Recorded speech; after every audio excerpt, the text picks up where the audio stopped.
Maglagay na rin ako ng 200 ml na coconut cream sa kawali at hayaang kumulo hanggang sa magiging latik. Pagka latik na siya at brown na yung kulay, patay na yung apoy at ilipat sa bowl at ihiwalay yung pinakamantika niya at saka yung latik mismo. Habang ginagawa ko yan mga kalasa, kung bago ka pa lang sa aking channel, welcome! At huwag kalimutan mag-subscribe at i-click ang bell button para sa mga notification.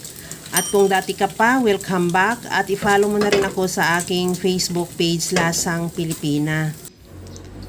Maglagay na rin ako ulit ng 4 na cups na coconut milk sa kawali. Take note, hindi pa bukas yung ating apoy. At lagyan ko na rin ng condensed milk, 1 cup. Depende sa tolerance mo sa tamis, pwede mo siya dagdagan o pwede mo rin siya bawasan. At lagyan ko ng asin. At maglagay na rin ako ng food coloring na OB flavor.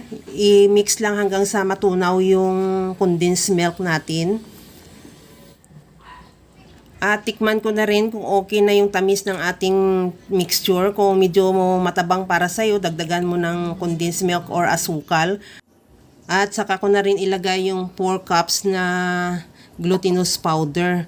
Puro glutinous powder yan, yung iba naglalagay pa ng rice flour. Pwede rin yun para hindi masyado malagkit. Pero ako gustong-gusto ko talaga yung malagkit siya lahat.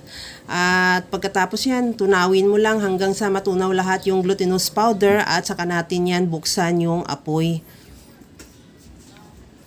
At ituloy lang yung paghalo hanggang sa medyo mabigat na yung pagkahalo mo. Kagaya nito, medyo mabigat na yung paghalo ko, gamitan ko na yan ng spatula para talaga ma-scrape ko yung pinakailalim niya.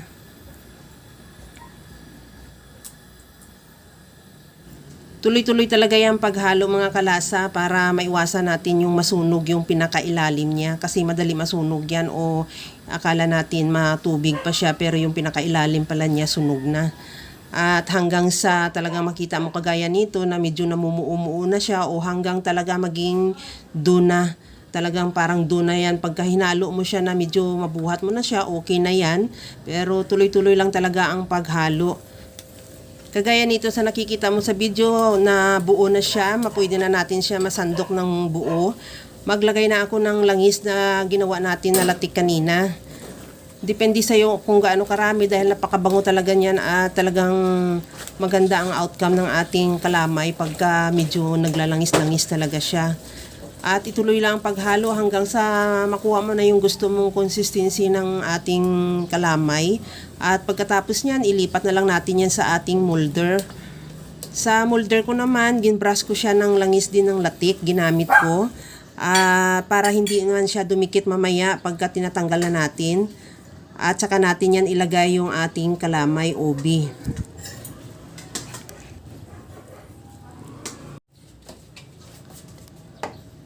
Pagkatapos ipa-flatten lang natin yan na talagang magpantay yung laki niya at saka natin yan hiwain.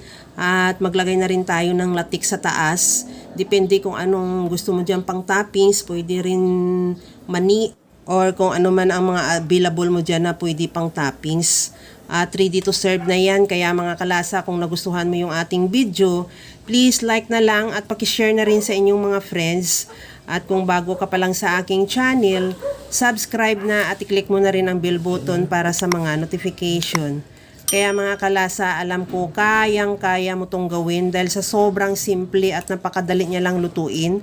Kagaya lang lagi sa sinasabi ko na wala namang hindi marunong magluto basta sa simpleng paraan lang.